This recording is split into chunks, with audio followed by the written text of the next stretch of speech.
When I was younger, I used to like to watch Andy Rooney at the end of 60 Minutes. He died about 4 years ago, and CBS never replaced him. I figured to put one of these things up every week, and maybe somebody from CBS would see it and give me his job. This one's entitled Words and Pets. I was watching the news the other day, and they referred to somebody as a career rapist. And I wondered, how do you make a living doing that? People are just changing words now just to make things seem more interesting. For example, a home invasion sounds a lot more exotic than a burglary. I mean, your house is really not invaded. Hitler's not trying to annex your patio.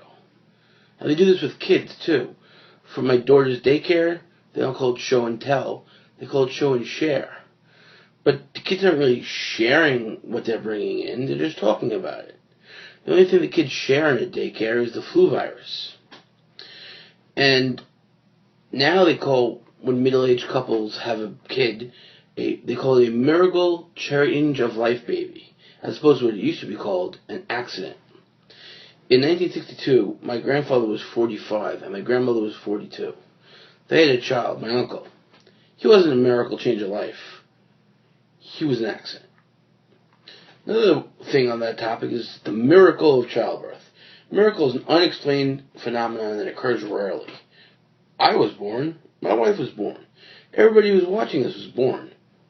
What exactly is the freaking miracle? I think the fact that John Stamos and Rob Lowe look exactly the same as they did in 1985 now, that's a real miracle. Restaurants like to change the words too.